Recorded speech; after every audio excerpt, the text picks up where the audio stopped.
කී පාරක් කිව්වද කසන්න එපා කියලා? ඉන්ෆෙක්ට් එයි. මුළු පවුලම ඇවිල්ලා මෙතන. කී පාරක් කියන්නද? එක වෙලාවකට එක්කෙනෙකුට විතරයි එන්න පුළුවන් කියලා. යන්න මෙතනින්. දැන් යන්න. අහන්නෙම නෑ.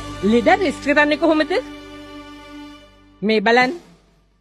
මුළු කකුලම කඩාගන්නේ. ඔච්චර වේගෙන් මොකට යනවද මන්දා? ජීවිතේ වැඩක් නැද්ද? මගේ ජොබ් එකේ පළවෙනි දවස පරක්කු වෙන්නේ. හරි. මතක තියාගන්න. මේ කකුල කෙලින් තියාගන්න ඕනේ ස්ට්‍රේට්. ඒ වගේම කෑම ඔක්කොම කන්න ඕනේ. රැට හොඳට නිදා ගන්න. තේරුණාද?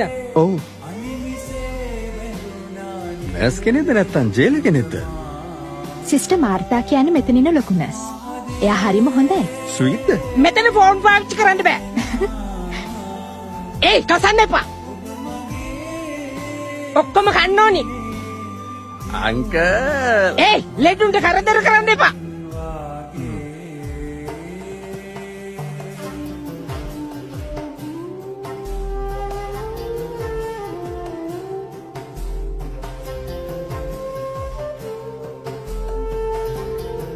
අම්මට කතා කරලා එන්න කියන්නේ නැත්තේ ඇයි? හෙට එන්න කියන්නේ. මට කියන්න බෑ.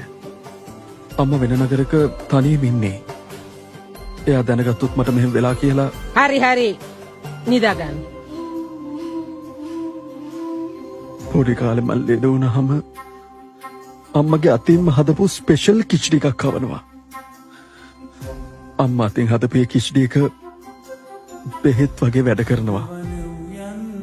හරි දැන් නිදා ගන්නකෝ.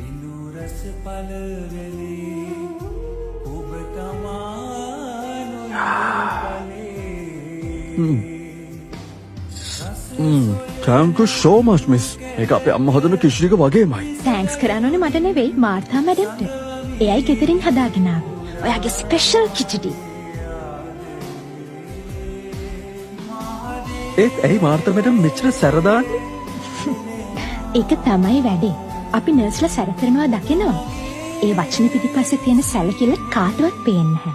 එතකොට අපේ මාර්තා මැඩම් එයාගේ හැටි එහෙමයි. වචන සැරයි ඒත් හදවත ගොඩක් හොඳයි.